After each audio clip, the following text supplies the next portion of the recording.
خلیفہ کے ہم ہیں، خلیفہ ہمارا وہ دل ہے ہمارا، آقا ہمارا ہمارا ہمارا خلیفہ ہمارا وہ دل ہے ہمارا، آقا ہمارا وہ دل ہے ہمارا، آقا ہمارا۔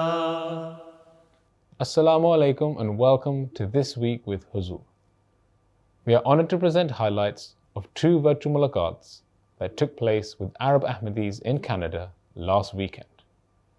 We begin with Saturday's mulaqat, where Hazrat Khalifatul Masih, may Allah be his helper, met with the Arab Ahmadi men living in Canada. Last weekend, Hazrat Khalifatul Masih V, may Allah be his helper, held official meetings virtually with two delegations of Arab Ahmadis living in Canada. On Saturday, Hazur, may Allah be his helper, met a delegation of Arab Ahmadi men, during which those present were able to ask a range of questions. السلام عليكم ورحمة الله حضرة أمير المؤمنين. وعليكم السلام. سؤالي هو: كيف يمكن لنا أن نحب الآخرين المختلفين عنا عقائدياً وأن نواسيهم بدون أن يدخلنا شيء من النفاق؟ جو ہم سے عقائدی اختلاف رکھتے ہیں ان کے ساتھ ہم کس طرح منافقت کا اظہار کیے بغیر، منافقت کیے بغیر ان سے کس طرح ہم پیار اور ہمدردی کر سکتے ہیں؟ آپ کے تعلقات ہیں بہت سارے، کیا آپ کے سارے رشتہ دار احمدی ہیں؟ نہیں. جب اچھا، جب رشتہ دار احمدی نہیں ہیں ان سے آپ نے تعلق رکھا ہوا ہے؟ سوال ہے کہ مجبور ہیں، اس لیے اللہ تعالیٰ نے رحمی رشتوں کے ساتھ تعلق رکھنے کے لیے کہا ہے. کہیں یہ نہیں فرمایا کہ جو رحمی رشتے تمہارے مذہب کے ہیں، ہم مذہب ہیں، ان سے تعلق رکھو، اور جو رحمی رشتے ہم مذہب نہیں ہیں ان سے نہ رکھو. ماں باپ کے بارے میں بھی کہا کہ اگر تمہارے سے وہ اختلاف کرتے ہیں تو ان کا اختلاف اپنی جگہ، اس سے کہو جہاں تک اللہ تعالیٰ کے دین کا معاملہ ہے میں تمہاری بات نہیں مانتا، لیکن باقی معاملات میں ان کو اف نہ کہو، ان کی خدمت کرو. ٹھیک ہے؟ تو اللہ تعالیٰ نے تو سبق دے دیا کہ منافقت کے بغیر اپنے تعلقات کو نبھاؤ. دل میں کیوں منافقت پیدا ہو انسان کے؟ ہم ایک طرف کہتے ہیں کہ ہم نے ہر ایک سے محبت کرنی ہے اور ہمدردی ہمارے دل میں ہونی چاہیے، انسانیت کے لیے ہمدردی ہونی چاہیے. حضرت صلی اللہ علیہ وسلم رحمت للعالمین کہلائے گئے، رحمت للمسلمین تو نہیں تھے، یا احمدیوں کے لیے تو نہیں تھے. جب عالمین ہے اور اللہ تعالیٰ رحمان اور رحیم ہے تو اس کا مطلب ہے کہ یہ جو اللہ تعالیٰ کی صفت ہے اور حضرت صلی اللہ علیہ وسلم کا جو مقام ہے اور جو صفت اللہ تعالیٰ نے آپ کو عطا فرمائی ہے، اس کا اظہار ہر مومن سے ہونا چاہیے. تو منافقت کا تو سوال ہی نہیں، منافقت تو ایک بہت بری چیز ہے. ہاں، اگر کوئی غلط بات دیکھیں تو جس طرح قرآن کریم نے کہا کہ ماں باپ کو بھی کہہ دو کہ اس بارے میں تمہاری تائید نہیں کر سکتا. ہاں، میرے ماں باپ کی حیثیت سے، رشتہ داری نبھانے کی حیثیت سے تمہاری خدمت کرتا ہوں. اب دوست کو کہہ سکتے ہیں تمہارے دوست کے حیثیت سے تمہاری میں خدمت کروں گا. حضرت مسیح علیہ الصلوۃ والسلام نے فرمایا کہ اگر ہمارا کوئی دوست ہو، تعلق رکھنے والا ہو، وہ شراب پی کے کسی نالی میں گرا پڑا ہو تو ہم اس کو لے کے آئیں گے گھر، اس کی خدمت کریں گے، اور جب اس کو ہوش آئے گی تو خاموشی سے اس کو گھر سے باہر نکال دیں گے. تو یہ منافقت نہیں ہے، یہ انسانیت کی خدمت ہے جو ہمارا مقصد ہے. تو ہمیشہ ہمیشہ یاد رکھیں کہ ایک مومن کا فرض یہ ہے کہ وہ انسانیت کی قدروں کو پہچاننے والا ہو. جب آپ انسانیت کی قدروں کو پہچانیں گے تو آپ میں منافقت نہیں ہوگی، آپ سچے دل سے انسان کی خدمت کر رہے ہوں گے. لیکن جہاں مذہب کا معاملہ آئے گا وہاں بغیر کسی لگی لپٹی کے، بغیر کسی منافقت کے، بغیر کسی مداحنت کے اس کو کہہ دیں گے کہ یہ میرے دین کا معاملہ ہے، اس میں تمہاری بات نہیں مان سکتا. ٹھیک ہے؟ اس لیے یہ آپ کا سوال ہی غلط ہے کہ ہم کس طرح کر سکتے ہیں. ہمارا تو مقصد ہی انسانیت کی خدمت ہے. ایک طرف ہم کہتے ہیں ہم انسانیت کی خدمت کرنے والے ہیں، ایک طرف کہتے ہیں منافقت کس طرح دور کریں. کیوں منافقت پیدا ہو دل میں؟ منافق تو بہت بڑی، سب سے بڑی برائی ہے. منافق تو آگ کے گڑھے میں گرنے والے لوگوں میں سے ہے. کس طرح ہم منافقت کر سکتے ہیں؟ یہ منافقت نہیں ہے کہ ہمارا دین کچھ اور ہے اور ہم اس سے ہنس کے باتیں کر رہے ہیں. اگر ہم ہنس کے بات کر رہے ہیں تو ایک انسان سمجھتے ہوئے باتیں کر رہے ہیں. اگر ہم خدمت کر رہے ہیں اس کی، تو ایک انسان کی خدمت کرنا ہمارا فرض ہے. بلکہ ہر اللہ کی مخلوق کا حق ادا کرنا ہمارا فرض ہے. ٹھیک ہے؟ تو یہ منافقت ہے ہی نہیں، یہ سوال ہی غلط ہے. جزاکم اللہ. السلام عليكم ورحمة الله وبركاته مولانا أمير المؤمنين. وعلیکم السلام ورحمۃ اللہ وبرکاتہ. نشهد في السنوات الأخيرة تغييرات عالمية جذرية في مختلف المجالات. کہتے ہیں کہ موجودہ چند سالوں میں عالمی سطح پر بہت زیادہ سیاسی، اقتصادی، معاشرتی اور ماحولیاتی تبدیلیاں ہوئی ہیں اور ہو رہی ہیں، جن سے کیا ترقی یافتہ اور کیا غریب اقوام سب متاثر ہوئی ہیں. مثلاً لاکھوں لوگ سیاسی نزاعات کی وجہ سے مر رہے ہیں، جیسے کہ مشرق وسطیٰ میں ہو رہا ہے. دیگر لوگ مختلف اقوام کے لالچ کی وجہ سے، اور کئی لوگ مختلف وباؤں جیسے کرونا وغیرہ کی وجہ سے مر رہے ہیں. سوال یہ ہے کہ یہ حالات کب تک چلیں گے، اور کیا ہم بدترین زمانے تک پہنچ گئے ہیں، یا اس سے بھی زیادہ برا زمانہ آگے آنے والا ہے؟ بات یہ ہے کہ یہ ایسا زمانہ ہی تھا جو آج سے 130 سال پہلے سے شروع ہوا، جب اللہ تعالیٰ نے اپنے وعدے کے مطابق مسیح موعود اور مہدی موعود کو بھیجا، اور حضرت صلی اللہ علیہ وسلم نے اس کی پیش گوئی فرمائی تھی. یہ زمانہ تھا، اور ان کے ماننے والوں کے لیے خوشخبری دی کہ وہ ان برائیوں سے اور مسائل سے بچ جائیں گے جو سچے مومن ہوں گے. یہ نہیں کہ صرف بیعت کرنا. اس لیے حضرت مسیح موعود علیہ السلام نے لکھا ہے کہ صرف میری بیعت کرنا کافی نہیں، میری بیعت کے ساتھ میری جو شرائط ہیں ان پہ عمل کرنا بھی ضروری ہے. تو ایک تو یہ ہے کہ وہ زمانہ چل رہا ہے. ساتھ ہی اللہ تعالیٰ نے حضرت مسیح موعود علیہ السلام کو بھی بدریہ علامات، بہت ساری پیش گوئیاں فرمائیں. ان میں سے ہم دیکھتے ہیں کچھ پوری ہوئیں. جو حالات دنیا میں سے گزر رہی ہے، یہ تو ان حالات کا نتیجہ ہے جو دنیا کے اپنے عمل ہیں. اللہ تعالیٰ کا ایک قانون قدرت چلتا ہے، اور وہ قانون قدرت اپنا کام کر رہا ہے. ایک قانون شریعت چلتا ہے، اور وہ بھی اپنا کام کر رہا ہے. جب خدا تعالیٰ کو لوگ بھول جائیں گے اور پھر عملی طور پر بھی دنیاوی لحاظ سے بھی ایسی غلط کاموں میں پڑ جائیں گے، یا برے اپنے حل نکالنے شروع کر دیں گے اپنے مسائل کے جن کے نتیجے بد نکلنے ہیں، تو پھر وہاں قانون قدرت بھی کام کرے گا، قانون شریعت بھی کام کرے گا، اور وہ کام کر رہا ہے. اب دنیا کی اکثریت جو ہے وہ خدا تعالیٰ کو بھول رہی ہے، اور جب خدا تعالیٰ کو بھول گئی تو پھر اللہ تعالیٰ سے مانگنے کا تو سوال نہیں رہا. دنیا سے وہ مانگنا چاہتے ہیں. سیاستدان ہے، وہ سمجھتا ہے کہ میری قوت جو ہے وہ عوام ہے، وہ اپنی قوت خدا کو نہیں سمجھتا، کیونکہ اس نے مجھے ووٹ دینا ہے. اور اسی طرح بزنس مین ہے، وہ سمجھتا ہے کہ میری قوت جو ہے عوام کو کسی طرح رام کرنا، چاہے میں غلط طریقے سے کروں، بدماشی پھیلا کے کروں، یا صحیح طریقے سے کروں. جو بھی غلط یا صحیح طریقہ جو ہے، جس کو انگریزی میں کہتے ہیں بائی ہوک اور بائی کروک، ہم نے مقصد حاصل کرنا ہے. ٹھیک؟ تو یہ چیزیں جب پیدا ہو جائیں گی تو اس کے جو منطقی نتیجے ہیں وہ ظاہر ہو رہے ہیں. لیکن ساتھ ہی ہمیں یہ امید بھی ہے کہ کیونکہ اللہ تعالیٰ نے حضرت مسیح علیہ السلام سے وعدہ فرمایا ہوا ہے، اس لیے اگر ہم لوگ صحیح ایمانداری سے اپنے فرائض پورے کرتے رہیں، اپنے ایمان پہ مضبوط رہیں، اپنے جو حق ہیں ہمارے وہ ادا کرتے رہیں، جو ہمارے فرائض ہیں ان کو ہم ادا کرتے رہیں، تو پھر انشاءاللہ یہ پیش گوئیاں ہمارے زمانے میں بھی پوری ہو جائیں گی. اور بجائے لمبا عرصہ ہونے کے، حضرت موسیٰ کی قوم کی طرح لمبا عرصہ نہیں چلے گا. پھر بلکہ جلدی بھی پوری ہو سکتی ہیں، اور ہم دیکھ لیں گے کہ آہستہ آہستہ دنیا پھر اپنے پیدا کرنے والے خدا کی طرف آئے گی اور اس کو مانے گی. ٹھیک ہے، اس لیے میں تو اتنا نا امید نہیں ہوں اس بات پہ کہ اگر احمدی اپنے آپ کو بدلیں اور اپنا حق ادا کریں، خدا تعالیٰ کا جو ہم پر حق ہے اس کو ہم ادا کرنے والے ہوں، اور بندوں کے جو ہم حق ہیں ہمارے پر حق ہیں وہ ادا کرنے والے ہوں. اسی پہ میں بار بار زور دیتا ہوں.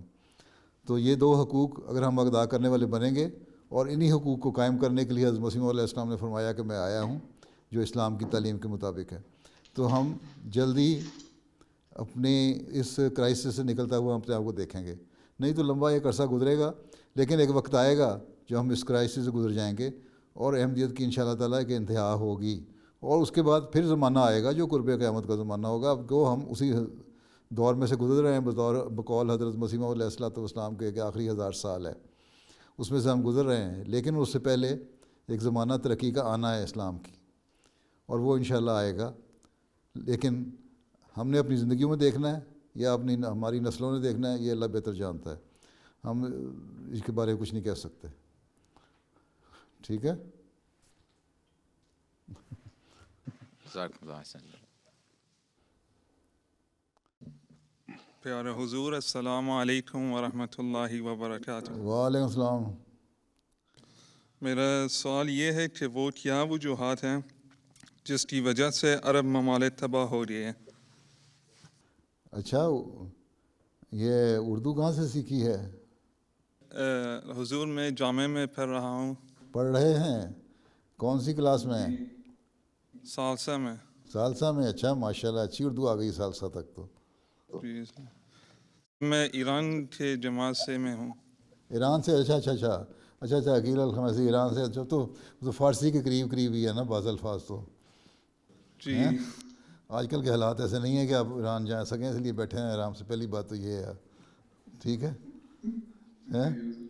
پہلی بات تو میں نے یہ کہنی ہے کہ صبر تھوڑا سا کر لیں، اللہ تعالیٰ بہتر نتائج پیدا کرے گا. ٹھیک. اماں ابا یاد آتے ہوں گے، کوئی بات نہیں. ٹھیک ہے. نمبر 1.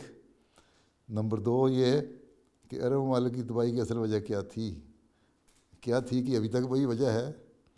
جب خدا واحد و یگانہ کو چھوڑ کے جب بڑی طاقتوں کو خدا انسان بنا لیتا ہے، سعودی عرب کے بادشاہ سے لے کے ایک چھوٹی سے چھوٹی اسٹیٹ کے بادشاہ یا سربراہ تک کا یہ حال ہے، تو پھر خدا تعالیٰ کا ہاتھ تو اٹھ جاتا ہے نا اس پہ سے.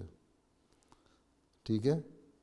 پھر یہ ہے کہ جو اللہ تعالیٰ نے احکام دیے ان پہ تو عمل نہیں کرنا، اور جو دولت اور پیسہ جو اللہ تعالیٰ نے دے دیا اس سے ناجائز فائدہ اٹھانا. قرآن کریم سے بھی سبق حاصل نہیں کیا انہوں نے. اللہ تعالیٰ نے قرآن کریم میں فرما دیا تھا کہ پیسوں کی وجہ سے یہ قومیں تباہ ہو جاتی ہیں، یا دولت ان کو تباہ کر دیتی ہے. ہم دیتے ہیں تو بڑے خوش ہوتے ہیں، دیکھو ہمارے پاس اتنی دولت آ گئی، اور وہی دولت ان کی تباہی کا ذریعہ بن جاتی ہے. تو اللہ تعالیٰ نے ان کو بھی دیا، ان سے کیا فائدہ اٹھایا انہوں نے، کیا دین کی خدمت کی. ایک جماعت احمدیہ ایک چھوٹی سی جماعت ہے جو دنیا میں قرآن کریم کو رائج کرنے اور پھیلانے کے لیے کام کر رہی ہے، چندے اکٹھے کر کے. چھوٹے چھوٹے ممالک بھی ہیں، وہ بھی جو ہیں وہ ان کا 6 مہینے کا جو یا مہینے کا سرکاری خرچہ جو ہے وہ جماعت احمدیہ کے سارے سال کے بجٹ سے بھی زیادہ ہوتا ہے. ٹھیک ہے. لیکن کیا قرآن کی خدمت کر رہے ہیں؟ صرف ایک سفر سمجھتے ہیں کہ جماعت احمدیہ کی مخالفت کر دو، مسیح موعود کی مخالفت کرو اور اس کے خلاف کفر کے فتوے لگا دو. ٹھیک ہے. تو پھر جب ایسی حالت ہو کہ دین سے دور ہٹ جانا، دنیا داروں کو اپنا خدا سمجھ لینا، اصل خدا کے نام پہ غلط کام کرنا، غلط قسم کی بدعات پھیلانا اور اس تعلیم کا غلط تشریح کرنا، اور نہ اللہ کے حق ادا کرنا نہ بندوں کے حق ادا کرنا، تو پھر اس کے بعد پھر یہی نتیجہ منطقی نتیجہ نکلتا ہے جو نکل رہا ہے. ٹھیک ہے. جب ہم خدا کو حقیقی خدا ماننے لگ جائیں گے اور اس حکموں میں چلنے لگ جائیں گے تو یہی ہم ملک ترقی کرنے لگ جائیں گے. یہ کوئی چھوٹی طاقت تو نہیں دنیا میں 54 ممالک ہیں مسلمان. ٹھیک ہے. بہت کچھ کر سکتے ہیں، لیکن فرقہ بازی میں پڑھ کے یا دنیا داری میں پڑھ کے ہم نے ایک دوسرے میں پھاڑ پیدا کر دی ہے۔ اور حضرت صلی اللہ علیہ وسلم کی حدیث میں یہی تھا کہ جب یہ نفاق پیدا ہو جائے گا تم لوگوں میں، پھر تمہاری ترقی رک جائے گی، وہ تباہی ہوگی، اور جوڑنے کا والا آئے گا جب، اس وقت اس کے ساتھ جڑ جانا تو بچ جاؤ گے، نہیں جڑو گے تو نہیں بچو گے۔ ٹھیک مولوی صاحب، چلو پھر اللہ حافظ۔ السلام على خليفتنا المفدى. وعلیکم السلام۔ أما بالنسبة لسؤالي، لماذا لا يكون هناك تركيز من الجماعة في التبليغ على وفاة سيدنا عيسى، ولماذا لا يكون التدليل على مكان قبره بالذات؟ کہتے ہیں سوال یہ کہ ہم تبلیغ میں حضرت عیسیٰ علیہ السلام کی وفات اور ان کی قبر کی موجودگی والی دلیل پر زیادہ زور کیوں نہیں دیتے، اور کیوں اس بات کو ہر مجلس کا حصہ نہیں بناتے تاکہ کسر صلیب کے بارے میں حضرت مسیح موعود علیہ السلام کی آمد کی غرض پوری ہو سکے؟ بات یہ ہے کہ جب عیسائیت زوروں پہ تھی اس وقت کسر صلیب کی باتیں، حضرت مسیح علیہ السلام کی آمد کی غرض تو یہی ہے کسر صلیب، لیکن ایک اور بڑی آمد کی وجہ بھی ہے، اور وہ ہے خدا تعالیٰ کی وحدانیت کا قیام، خدا تعالیٰ کے وجود کا ادراک پیدا کروانا، اس کو ثابت کرنا۔ آج کل خود عیسائی جو ہیں وہ اس بات کو بھول گئے کہ عیسیٰ علیہ السلام زندہ تھے کہ مر گئے۔ 65-66% عیسائی تو ایتھسٹ ہو چکے ہیں، خدا تعالیٰ کو بھول گئے ہیں، ان کو کسر صلیب سے کیا۔ اور جو ہیں وہ بھی چرچ میں جانے والے نہیں رہے، کرسمس منانے چلے گئے کبھی، یا کبھی 2-4 مہینے بعد چرچ میں چلے گئے، وہ بھی صرف شور لگانے کے لیے۔ ٹھیک ہے، باقی جہاں تک سوال ہے، سوال اٹھانے کا کہ کسر صلیب کو ہم کیوں نہیں اجاگر کرتے، یہ بھی غلط ہے، ہم کرتے ہیں۔ ہمارا مسیح ہندوستان میں جو ہم کتاب شائع کر رہے ہیں، مختلف زبانوں میں شائع کی ہے نا حضرت مسیح علیہ السلام کی کتاب، اس لیے کر رہے ہیں اس کے ترجمے مختلف زبانوں میں تاکہ دنیا کو پتہ لگے۔ اب مجھے یاد ہے ایک مذہبی ایڈوائزر تھا، وہ مجھے ملنے آیا وہیں امریکہ میں، تو اس کو میں نے بات ہی اس طرح شروع کی تھی کہ اس کے ساتھ چادری بھی تھا ایک، کہ تم لوگ بات کرتے ہو عیسیٰ علیہ السلام کی آمد کی، ہم یہ مانتے ہیں کہ عیسیٰ علیہ السلام تو ہو گئے فوت، اور جو عیسیٰ آنا تھا اس کو ماننے والے ہم ہیں۔ ٹھیک ہے، اور اس کی بعد بھی لمبی بات ہوئی، کافی گفتگو ہوئی، اور وہ سنتا رہا۔ میرا خیال تھا کہ اس کے بعد وہ شاید وہ جماعت کے حق میں بعض باتیں کرنے کے بجائے ہمیں نقصان نہ پہنچائے، کیونکہ اتنی کھل کے باتیں میں نے کر دیں، لیکن وہ شریف آدمی نکلا، اور اس کا جو ساتھ پادری آیا ہوا تھا وہ بھی، کہ انہوں نے اس کے باوجود ہمارے حمایت کی اور ہمارے حق میں باتیں کی کہ ہاں جہاں تک احمدیوں پہ مظالم کا تعلق ہے، ان پہ ظلم ہوتے ہیں۔ تو بہرحال جہاں ضرورت ہو وہاں عیسیٰ علیہ السلام کی بات بھی کی جاتی ہے، لیکن اس زمانے میں سب سے بڑا جو مسئلہ پیدا ہو چکا ہے وہ ہے خدا تعالیٰ کو بھولنے کا، دہریت کا، اور دہریت کے خلاف بھی حضرت مسیح نے لکھا ہے کہ میں دہریت کے خلاف بھی آیا ہوں۔ اس بات کو بھی یاد رکھنا چاہیے ہمیشہ۔ مسیح موعود نام تو ہم نے رکھ دیا، تو مہدی بھی نام ہے آپ کا، لیکن عیسائیوں میں کیونکہ ابھی بھی عیسائیت دنیا میں زیادہ ہے نام کے لحاظ سے، عمل کے لحاظ سے نہیں، اس لیے مسیح موعود کے جو دونوں کام ہیں نا، اور اس اللہ تعالیٰ کی وحدانیت کو قائم کرنا اور لوگوں میں پیار اور محبت کو پیدا کرنا، یہ اللہ تعالیٰ نے 2 میرے بڑے کام ہیں جس کے لیے میں آیا ہوں۔ حضرت مسیح نے فرمایا، بے شمار جگہ فرمایا ہوا ہے، کسر صلیب کی بات صرف نہیں کی، حضرت نے فرمایا کہ میرے 2 بڑے کام ہیں، خدا تعالیٰ کی وحدانیت کو قائم کرتے ہوئے اس کے حق ادا کرنے والا لوگوں کو بنانا، اور اس سے قریبی تعلق پیدا کرنا، خدا کے حضور لوگوں کو لے کے آنا۔ نمبر 2، بندوں سے حقوق ادا کروانا۔ یہ 2 مین کام ہیں۔ ٹھیک ہے، اگر آپ سارا لٹریچر پڑھیں حضرت مسیح علیہ السلام کا تو اکثریت ان 2 باتوں کے گرد گھومتی ہے۔ ٹھیک ہے، وہاں جہاں ضرورت ہے کسر صلیب کی وہاں کسر صلیب بھی کرتے ہیں، وہ تو ایک کام ہے کرنا ہے۔ ٹھیک ہے، ٹھیک ہے نا، تو ہم دونوں کام کر رہے ہیں۔ آپ کے کتنے دوست ہیں کینیڈا میں، آپ عیسائی، آپ مجھے جائزہ لے کے بتائیں کہ جو مانتے ہیں کہ حضرت عیسیٰ علیہ السلام زندہ آسمان پہ بیٹھے ہیں اور واپس آئیں گے۔ اکثریت یہ کہے گی ہم بیٹھے ہوں گے، کبھی بیٹھے تو چلے گئے، ہمیں تو کوئی تعلق نہیں. ہمیں تو یہ پتہ ہے کہ ہم نے صبح جانا ہے، کمائی کرنی ہے، شام کو واپس آنا ہے، تو ہمیں اتنی کمائی ہونی چاہیے کہ ہمیں شراب کی بوتل مل جائے. ٹھیک ہے ٹھیک ہے نا؟ كان الله معكم ووفقكم. ٹھیک ہے، جزاكم الله. اللہ حافظ. نعم. امیر صاحب 1 گھنٹہ میں نے دے دیا آپ کو، اب میرا دوسرا پروگرام شروع ہونے والا ہے، اس لیے اجازت ہو. اللہ حافظ ناصر. السلام علیکم ورحمۃ جی اللہ حضور کا شکریہ، جزاکم اللہ تعالیٰ احسن السلام الجزاء. علیکم ورحمۃ اللہ. السلام علیکم ورحمۃ اللہ. The following day, a delegation of Arab Lajna also had the opportunity to meet Hazur, may Allah be his helper, and ask questions. السلام عليكم ورحمة الله تعالى وبركاته يا سيدي الحبيب. اسمي نداء الشندغلي، وسؤالي هو: هل يقوم حضرة مولانا أمير المؤمنين بالمساعدة بالأعمال المنزلية ولا سيما الطهو؟ وما هو أفضل ما يطهوه حضرة مولانا أمير المؤمنين نصره الله؟ کہ کیا حضور انور گھر کے کام کاج میں مدد کرتے ہیں، اسپیشلی کھانا پکانے وغیرہ میں، اور حضور کیا اچھا پکا لیتے ہیں؟ کیا اچھا پکا لیتا ہوں؟ یہ تو جو کھانے والا وہی بتا سکتا ہے کہ میں اچھا پکاتا بھی ہوں کہ نہیں ہیں.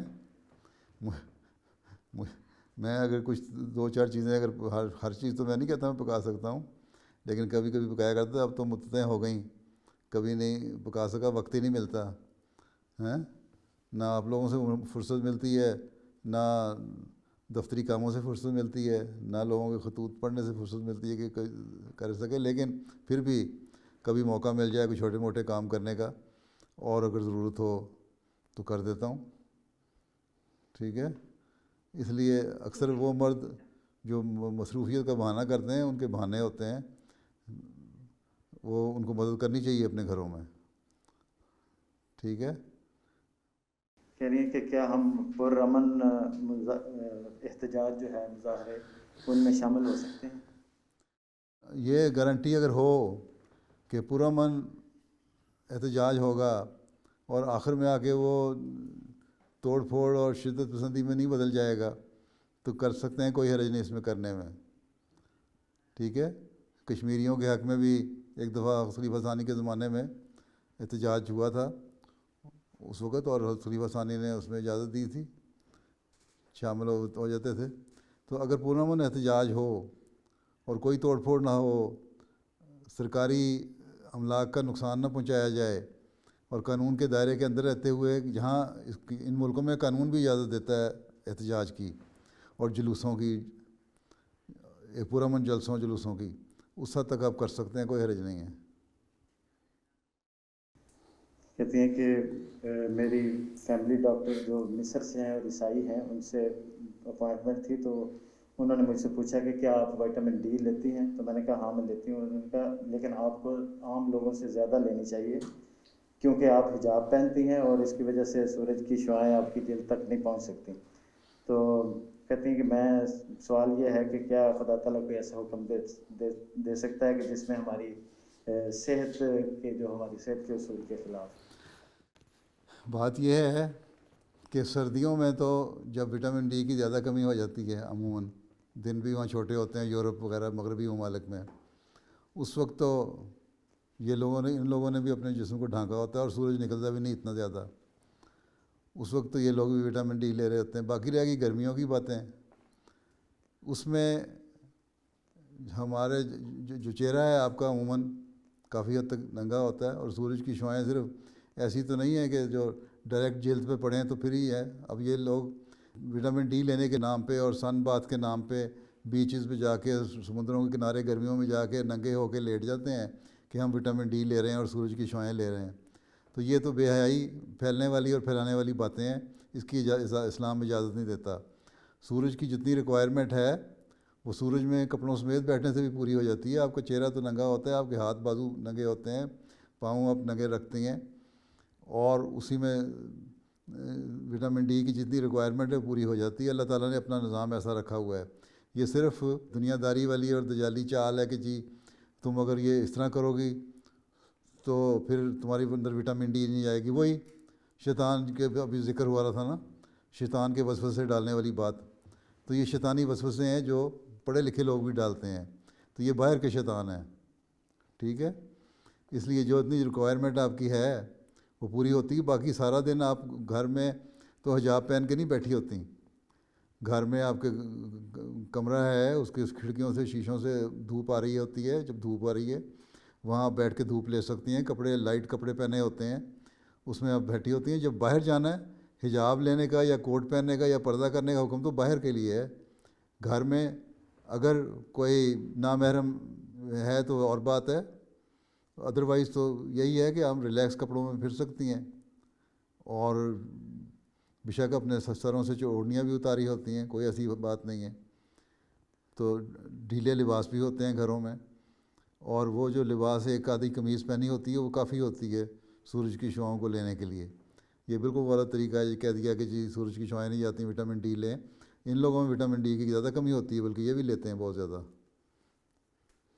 ٹھیک ہے. اور جو گرم ممالک ہیں وہاں ویسے ہی ملتی رہتی ہے، وہاں کوئی ایسا مسئلہ ہی کوئی نہیں ہے،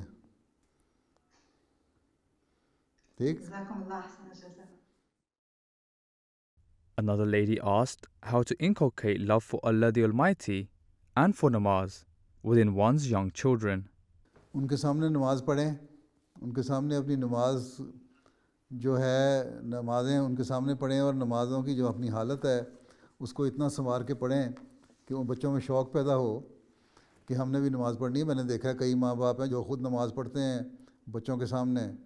بچے جب دیکھتے ہیں تو خود بھی، لڑکیاں ہیں تو سر پہ اسکارف رکھ کے یا دوپٹہ رکھ کے نماز پڑھنے لگ جاتی ہیں اپنی ماں کے ساتھ، یا لڑکا ہے تو وہ سر پہ ٹوپی رکھ کے نماز پڑھنے لگ جاتا ہے، یا ویسے کھڑا ہو جاتا ہے نماز پڑھنے کے لیے. تو بچپن سے جب یہ شوق پیدا ہوگا، ان کو یہ احساس پیدا ہوگا کہ ہاں یہ ایک فرض ہے جو میری ماں اور میرے باپ ادا کر رہے ہیں، اور ان میں اس میں مزہ آ رہا ہے. آپ کی چہروں کو دیکھ کے ان کو بھی پتہ لگ رہا ہوگا کہ ان میں ایک شوق اور ذوق ہے نماز پڑھنے کے لیے، اور ایسی حالت طاری ہے جس کو کبھی انہوں نے چھوڑا نہیں. تو بچوں میں بچپن سے شوق پیدا ہوتا جائے گا. یہ تو انسان کا اپنا نمونہ ہے، عملی نمونہ دکھائیں گے بچوں کے سامنے تو ان میں شوق پیدا ہو جائے گا. اور پھر اس شوق کو بڑے ہوتے تک رکھیں، 7 سال کی عمر تک ان میں اس شوق پیدا ہو جائے. اس لیے آپ نے فرمایا کہ 7 سے 10 سال کی عمر تک بچوں کو پھر نمازیں پڑھانے کی طرف توجہ دلاتے رہو. اس سے پہلے تو نہیں نمازیں پڑھانے کے لیے کہا، لیکن اپنے نمونے دکھانے کے لیے کہا ہے. اس کے بعد 3 سال نماز پڑھنے کے لیے کہو، یہ 1 2 3 4 نمازیں پڑھ لیں. اس کے بعد 10 سال کے بعد فرمایا کہ فرض ہو گیا، اب ان سے کہو تمہارے بھی فرض ہے، اب تم بڑے ہو گئے ہو، اب تم نے نماز پڑھنی ہے. تو یہ نمونے ہیں ماں اور باپ کے، کس حد تک آپ کو خود اللہ تعالیٰ کی عبادت کی طرف رغبت ہے اور کس طرح آپ اس کا حق ادا کرتی ہیں. جب خود کا ادا کر رہی ہوں گی اور بچے کا باپ بھی کر رہا ہوگا تو وہ خود ہی عادت پڑ جائے گی. ٹھیک ہے، سمجھ آ گئی نا میری بات کی؟ یا کچھ رہ گیا سوال تو پوچھ لیں دوبارہ. وہ کہہ رہی ہیں کہ میرا بیٹا جو ہے اس کی عمر 11 سال ہے، وہ ہمارے ساتھ پڑھتا ہے، اور بیٹی ہے اس کی عمر 3 سال. تو وہ حجاب وغیرہ بھی پہنتی ہے، لیکن کبھی وہ وضو وغیرہ کا اہتمام نہیں کرتی، ویسے کھڑی ہو جاتی ہے. تو میں بیٹے کو اس کے لیے ہاں کہتی، میں بیٹے کو کہتی ہوں کہ کوئی بات نہیں اسے پڑھنے دو، لیکن وہ کہتا ہے کہ آپ اس کو اجازت دیتی ہیں، مجھے نہیں اجازت دیتی. کہ میں اس کو کہتے ہیں کہ تمہاری جو بیٹی ہے وہ تو ابھی اس پہ فرض ہی نہیں ہوئی نمازیں، وہ اگر آ کے شوق سے شامل ہو رہی ہے تو اس کو شوق سے شامل ہونے دو. اس پہ ہم نے ابھی اس عمر کی سختی نہیں کرنی. اسلام دین یسر ہے، تنگی نہیں دیتا. تو لیکن تم کیونکہ 11 سال کے ہو گئے ہو، تمہارے پہ جو بھی قوانین ہیں، جو بھی پروٹوکول ہے نماز ادا کرنے کے لیے، اس کے لوازمات ہیں، اس سے پہلے کیا کرنا ہے، وضو کرنا ہے، اور پھر نماز کے لیے کس طرح کھڑا ہونا ہے، تم پہ کیونکہ فرض ہو چکا ہے. اس لیے تمہیں ہم کہتے ہیں کہ تم یہ کرو. بیٹی پہ فرض نہیں ہوا. جب وہ 11 سال کی ہوگی یا 7 سال کی ہوگی، 10 سال کی ہوگی تو ہم اس کو بھی کہیں گے. 7 سال کی عمر اس کو عادت ڈالنا شروع کریں گے، اور 10 سال کی جب انشاءاللہ ہوگی تو اس کو بھی ہم کہیں گے تمہاری طرح ہی فکر نہ کرو. تو یہ نہیں کہ اس سے کوئی امتیازی سلوک ہو رہا ہے. وہ بچپن میں تمہیں بھی نہیں ہم کہتے تھے اور اس کو بھی نہیں کہتے. جب یہ تمہاری عمر کی آئے گی تو اس کو بھی ہم کہیں گے. اس طرح بتا دیں، پیار سے بتا دیں بچے کو، ٹھیک ہے. السلام عليكم ورحمة الله وبركاته. Dearest Huzur, وعلیکم السلام. سؤالي هو: ما هي أهم الصفات التي يجب على زوجة المربي أن تتحلى بها؟ جزاكم الله. کہتے ہیں کہ مربی کی بیوی کو کون کون سی خوبیاں اس میں ہونی چاہیے؟ مربی کی بیوی میں پہلی بات ہے مربی کی بیوی کو سمجھنا چاہیے کہ وہ بھی مربی ہے، اور اس سے پہلے مربی کو خود سمجھنا چاہیے کہ وہ مربی ہے، اور مربی کا مطلب وہ ہوتا ہے کہ تربیت کرنے والا، ٹھیک ہے، اور تربیت وہی اچھا اس طرح کر سکتا ہے جس کی خود تربیت اچھی ہوئی ہو، جو اپنے نمونے نیک قائم کرنے والا ہو۔ جب مربی نیک نمونے قائم کرے گا تو اس کی بیوی بھی اس کے نمونے پہ چلے گی اور نیک نمونہ قائم کرنے کی کوشش کرے گی، اور جب نیک نمونہ قائم کرنے کی کوشش کرے گی تو پھر اس کا کام یہ ہوگا کہ عورتوں میں اپنے اس نیک نمونے کی وجہ سے ان کی تربیت کے لیے اہم کردار ادا کرے۔ مربی کی بیوی کو 5 وقت کی نمازوں کا پابندی، سمار کے نمازیں پڑھنا بہت ضروری ہے۔ مربی کی بیوی کے لیے قرآن کریم کی تلاوت کرنا اور اس کے معنی جاننا اور اس کی تفسیر جاننا ضروری ہے۔ مربی کی بیوی کو جماعت کا لٹریچر، اسلام کا لٹریچر اور تفسیریں پڑھنا بھی چاہیے کچھ وقت نکال کے، تاکہ اس کو جہاں موقع ملے تبلیغ کر سکے۔ مربی کی بیوی کے اخلاق اچھے ہونے چاہیے، لوگوں سے ملے تو وہ کہیں کہ ہاں بڑی با اخلاق عورت ہے۔ مربی کی بیوی کو جو نمونہ ہے وہ ایسا ہو کہ دوسرے دیکھ کر اس کے عمل کرنے کی کوشش کریں، اور یہ ساری باتیں جو ہیں، یہ خصوصیات جو ہیں مربی کی بیوی میں ہونی چاہیے، اور عاجزی اور انکساری ہونی چاہیے مربی کی بیوی میں۔ یہ نہیں کہ مربی کی بیوی ہوں تو میں کوئی چیز ہوں، بلکہ عاجزی سے ہر کام کرنے والی ہو، تو پھر وہ بہترین بیوی ہے،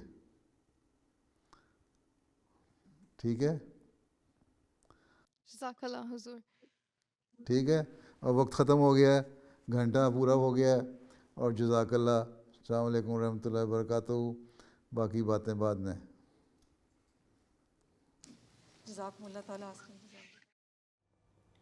Those were highlights from 2 virtual mulaqats that took place last weekend.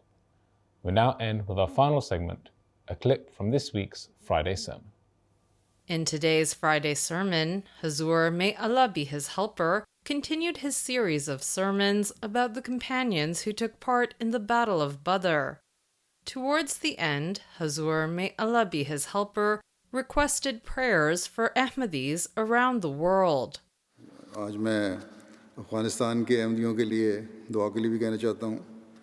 بہت تکلیف میں گزر رہے ہیں، بعض گرفتاریاں بھی ہوئی ہیں، عورتیں بچے بڑے پریشان ہیں گھروں میں اپنے، جو باہر ہیں مرد جو گرفتار نہیں ہوئے وہ بھی بے گھر ہوئے ہیں، کیونکہ خطرہ ہے کہ گرفتاریاں نہ ہو جائیں۔ اللہ تعالیٰ ان کے لیے آسانیاں پیدا فرمائے اور ان کو اس مشکل سے نکالے۔ پھر پاکستان کے احمدیوں کے لیے بھی دعا کریں، وہاں بھی عمومی طور پر حالات خراب ہی ہوتے ہیں، کہیں نہ کہیں کوئی نہ کوئی واقعہ ہو جاتا ہے جو لوگ احمدیوں کو تکلیفیں دے رہے ہیں۔ اسی طرح مجموعی طور پر بھی دعا کریں اللہ تعالیٰ دنیا کو حضرت مسیح موعود علیہ السلام کو پہچاننے کی توفیق عطا فرمائے اور ہر شر کو ختم کرے اور دنیا اپنے پیدا کرنے والے کی حقیقت کو پہچان لے۔